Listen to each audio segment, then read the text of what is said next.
Okay, welcome back to part 3 of my 3-part series, Why I Fast. Make sure that you watch part 1 and part 2. Part 1 being why I even began fasting. Part 2 is how it affected me spiritually. And now today I'm going to attempt to answer, what has fasting done for me? Okay, so make sure you watch 1 and 2 first, because each one is going to build upon the previous video.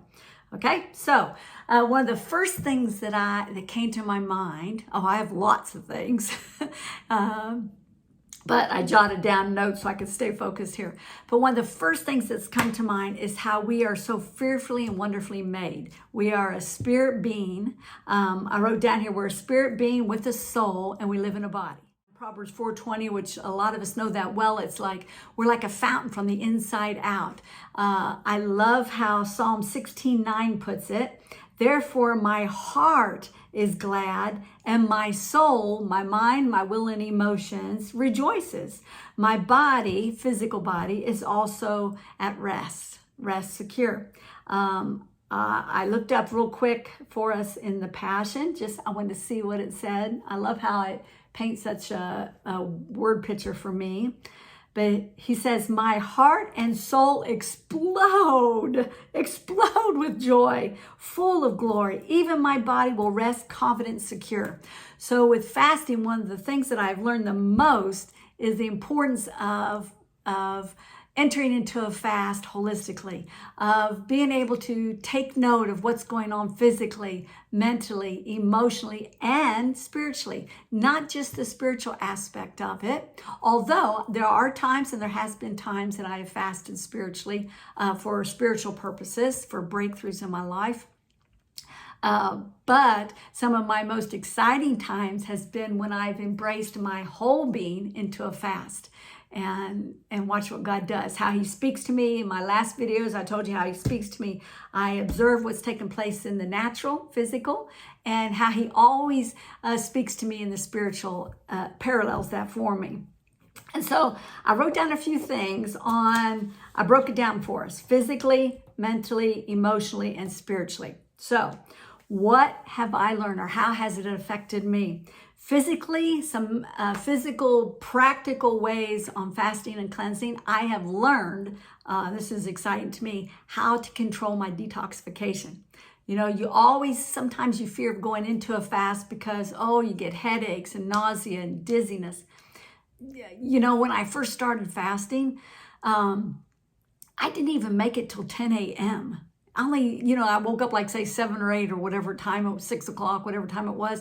And I thought, good day, I'm going to fast. And I didn't even make it till 10. I can remember the exact spot that I stood up against a wall. And it was like, I was so dizzy, I'm about to fall over. And so now, though, in all these last 26, 27 years, I've learned that I can control the detoxification process. And that's another whole story. In other words, if you eat steam foods and you're just doing like sort of a cleansing or a Daniel fast, you slow down your detoxification process. If you go into smoothies, you still have the fiber, but it's easier to digest in your body, quicker to digest, and it slows down. Well, the detoxification goes a little bit faster. If you go into juicing or water, the detoxification goes really fast. So you see, you can start out, and that's what my cleanses are all about, is giving you a taste of different ways that you can fast successfully, okay? So we got to look at it as a physical, because even when you're going into a fast spiritually, I have seen so many times people start a fast and they eat their biggest meal the night before. They're going to crash and burn, because you must prepare for a fast. If you're fasting like a 7-day fast, then you need to prepare like 3-4 days in advance. You need to take 3 or 4 days to come off. You always, however long your fast is, your cleanse is, you want to prepare half that time. In other words, like when I do a 40-day fast, I prepare like 20-25 days in advance. I start weaning myself off of sugars. I start minimizing my meals and eating smaller amounts. I start preparing mentally by listening to a lot of teachings on fasting and my books, reading different books. I have tons of them out there on the shelf, fasting books, cleansing books. that stir and challenge me. Spiritually, I began listening to scripture verses and so forth. So I began preparing even holistically, okay? So physically, I've learned to control my detoxification process. If I'm fasting and I'm detoxing too quickly, I just back up. If I'm doing juices, I back up to doing smoothies with the fiber, and it slows it down, okay? So I love it. It's so simple, but yet so profound, but yet so exciting, but yet so, how come nobody knows about it? But I'm sure they do. I know it's just not me, Kelly Parr. The other thing on the physical aspect is working with my body cycle. And we go into that with intermittent fasting, my body cycle in my 7-day rainbow cleanse.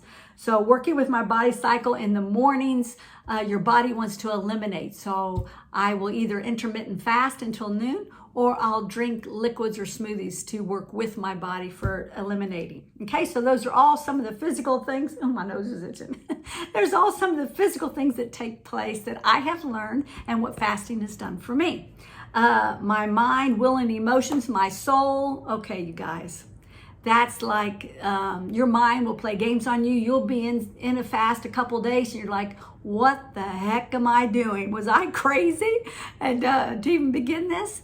And so that's journaling helps. I have all kinds of little tips and nuggets on how to work through those stages of a fast. So, mind, will, and emotions. Welcome the emotions. It takes courage to go to these places in your heart. It takes courage to push through. It takes courage to embrace the journey of your fast. And so, yes, those are some of the things I discovered in one fast, how much I live out of my soul. And for example, I'm trying to watch the time here. I can remember I was in Penang, Malaysia, and we were cutting it short on finances. Well, Bob Parr wanted one of his durians, and we didn't have finances for a durian because that's like frivolous. It's like it's a big piece of fruit, and it's like lots of money at times. And so he wanted that, and I can remember thinking, oh man, God, are you going to pull through? God, where's the finances coming from? God, will you provide for us? And so that fear just began rising up. And I remember stepping into the bathroom. As soon as I stepped over the little bathroom, threshold area, the doorway, I said, okay, I'm going to pull down every scripture verse. And I'm going to quote and say every scripture verse on God's promises, God's faithfulness. And all of a sudden I heard God say, Kelly, you're living out of your will. And I thought, oh, he's right. I'm doing the right thing, quoting scripture verses. But it was my approach to it that I will push through. I'm strong. I can do this, and warfare. And it's like, it was all like stirring up my emotions and willing myself into a place. And it's like, oh, I do. Many times I live out of my will, out of my emotions. And this is like it is a battleground in between the physical and spiritual. What we see around us in the natural will affect us emotionally. And but when we draw back in and we live in that place from our heart, from our spirit, where we commune with God, where we're in that place where we meet with God, that also affects us emotionally and our will. It's when our will we can lay down and our emotions embrace. They're like little road signs along our journey, and they indicate what's going on in our hearts. And so, so that's physically what I've learned in our soul, my mind, will, and emotions. But listen to this. Spiritually, my nose is itching. Spiritually, I heard God say today, I was like, okay, God, what is it? There's so many things that I've learned, but what is it? And he said, Kelly, it's the blame game. He just told me this morning. And he said, it's the blame game. Just like Adam blamed Eve, Eve turned and blamed the serpent. Well, we're still blaming today. In other words, when I fast, I will, sometimes we get congestion, stuffy noses, Or even like when you get a cold, you're not even fasting, you get colds and flu symptoms. What's the first thing that we do? We usually blame the weather. That's a blame game. Or we blame the enemy. And it's like we never stop and think, oh, maybe it's my body speaking to me that it's had enough and it needs to clean house. Maybe it's our body speaking to us that we need to detoxify, need to take a couple days and slow down. You watch what happens after Thanksgiving and Christmas, these holidays. People, we eat tons of sugar, tons of white flour, tons of processed foods, tons of foods that we don't normally eat. And our bodies, we start getting colds, head colds, sore throats. And what do? We play the blame game. And so that was something it's like God culminated, put it together for me spiritually. And it's like, I don't want to blame. I want to take responsibility for my health. I want to recognize my body and how in alignment, how it responds to a fast or a cleanse or two when I eat wrongly. I want to take special care of this gift of life that He's given me and from the inside out. And so lastly, I'll finish with, I wrote down, free people, free people. I've heard that term. I remember Jack Frost was one of the first ones I heard it from. But also healed people, heal people. And as we go, I want to come from a place, I know, my whole purpose in the past for fasting and cleansing is like, Father, I want to be able to hear your voice. When you tell me to draw aside, I don't want nothing hindering. I don't want to be addicted to certain substances or drinks or foods that I can't put aside for just like one day without it affecting me. And so I choose to live a lifestyle of fasting and cleansing. I choose to intermittent fasting. Now that doesn't mean that of course I'm going to eat pumpkin pie. Of course I'm going to, go heavy on the carbs and potatoes and sweet potatoes and stuffing. But it's not a lifestyle for me. And I want to be able to be in that place that I hear His voice, as I said in the last video, of how fasting affected me spiritually, but I hear His voice and I want to respond to His voice. But I wrote down here one story I'll tell you about a pastor from South Africa, Zacharias Fomam. And he was speaking in Jakarta, Indonesia. And Bob and I were there on a 1040 window conference. And I can remember Zacharias, two things. A pastor actually from here in Miami area was there, and we met them and we sort of connected with them, and they gave us an offering. I think it was $200. I can't remember, but God spoke to our heart to give half of it to the guest speaker, which was Pastor Zacharias. And so Bob went out the door, and there was Pastor Zacharias coming in the elevator. And we said, "Excuse me, sir, do you have a few seconds? We want to speak to you." And he said, "Sure." And he was this South African, big black man, South African man. I mean, he exuded God's presence. He literally glistened. And he was a man who fasted and prayed, and but he glistened with God's presence.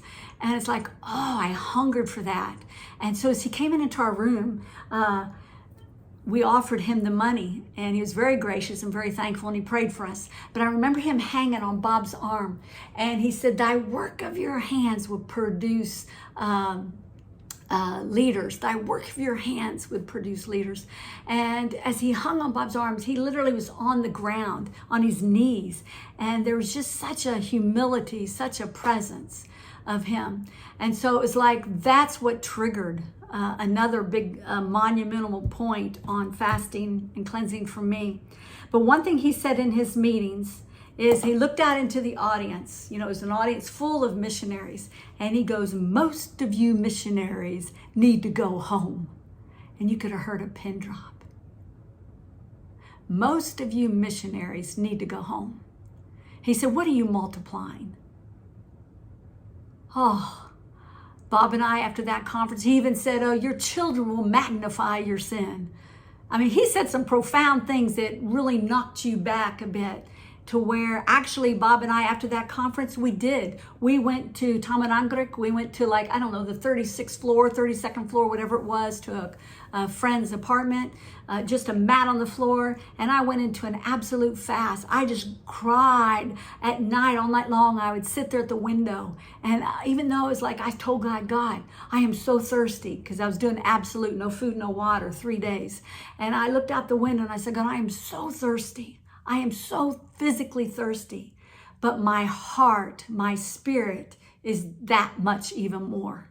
I hunger for you. I thirst for you. I long for you. What are you multiplying? Those are some of the things, highlights that have stood out to me in all these years of fasting and cleansing. And so I just wanted to impart that to you, share that with you, and may it be an encouragement to you.